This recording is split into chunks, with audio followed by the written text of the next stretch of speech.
What is up, ladies and gentlemen? My name is Evan, and today we're going to go through every FromSoft DLC final boss. Wow, that's a specific category. And we're going to be ranking them. Yeah, I had to get creative with this one, but that's okay. This is going to be fun. Let's hop right into it.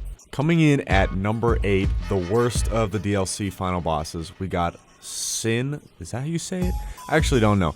Sin, the slumbering dragon from the Crown of the Sunken King DLC in Dark Souls 2. This boss, in my opinion, is honestly a pretty decent dragon boss, but falls short for a few reasons. First off, at this point in time, mechanically, it's pretty outdated. I would think for a lot of people it wouldn't be super enjoyable of a fight anymore. I'm not going to go subject myself to the pain of Dark Souls 2 to see if the fight holds up, but you understand my point. Another thing I want to point out is that there is an arguably better dragon boss from the previous game, so it gets dragged down even further for that, and it's not very aesthetically pleasing in any way, so Number 8. Coming in at number 7, we got the Burnt Ivory King from the Crown of the Ivory King DLC in Dark Souls 2. So many crowns. This is a very unique boss in that you get NPC teammates to help you take out this little army before the actual boss, which mechanically is pretty good, but when a boss is pretty good in a ranking video for the DLC final bosses, it's going to fall pretty short. Overall, I think this boss is really solid and makes for a great climactic end to DS2 as a whole, and it's also aesthetically pleasing. So it gets the number 7 spot. Number 6, we got the other DLC final boss, Fume Knight from the Crown of the Old Iron King DLC. Why am I putting all the DS2 bosses next to each other and at the bottom of the list? Well, because all the other bosses are better. What did you think I was going to say? Fume Knight, in my opinion, is a really good boss mechanically for Dark Souls 2 standards, and it is kind of praised by everyone in the Souls community. Overall, it's a great boss, but at the end of the day, it's FromSoftware. They make some of the greatest bosses in gaming, and this compared to the bosses higher on the list it's basic, man. It's the best DS2 final boss. That's great, but it goes in number 6. Coming in at the number 5 spot, I have to go with Radahn from the Elden Ring DLC. I hope I don't catch hate for this ranking, but guys, I'm sure you've seen the criticism of him already. If not, go check this video out on screen. I'll give a quick overview. Radahn mechanically is, to me, unfair. He's got attacks that are undodgeable unless you're standing in the exact right spot. And man, I do have time to learn where to be, but I'd rather play Apex than do that, so nah fam.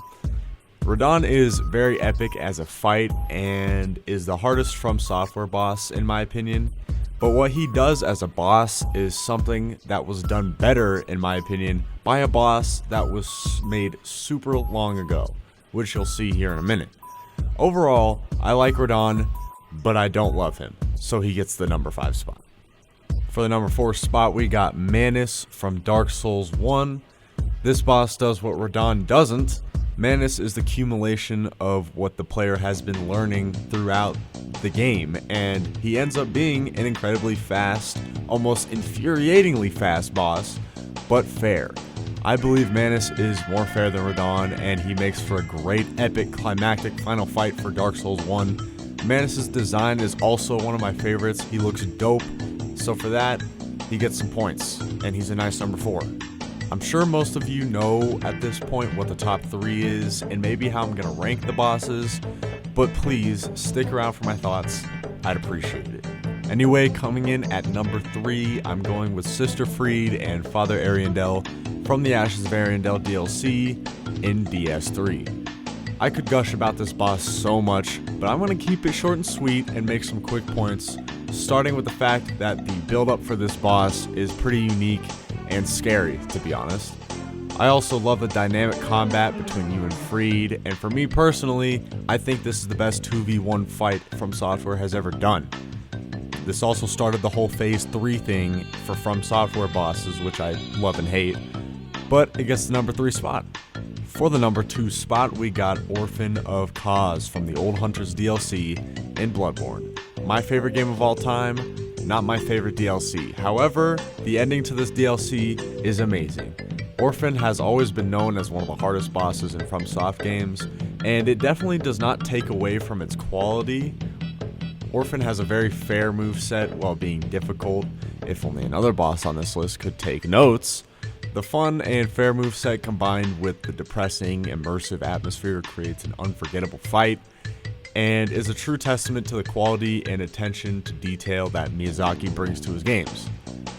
But there's one more boss on this list. And coming in at the number 1 spot, everybody already knows, it's Gale. It's Gale. Who else would it be but Gale? You all know he's the best FromSoftware boss ever made. You already know. If somehow you don't understand the pure quality artistry that this boss is, go out, find the Ring City DLC, play it, fight Gale, you'll understand. I cannot explain in words how great this boss is. So if you haven't fought him, you need to fight him. So you understand. So you understand. This feeling is just amazing. It's fantastic. It's a gorgeous fight too. Gale is the T-Pab of FromSoftware bosses. He's the GOAT. Enough said. If you guys enjoyed, please leave me some support. I appreciate it so much. But anyway, my name's Evan. I'm signing off. Peace.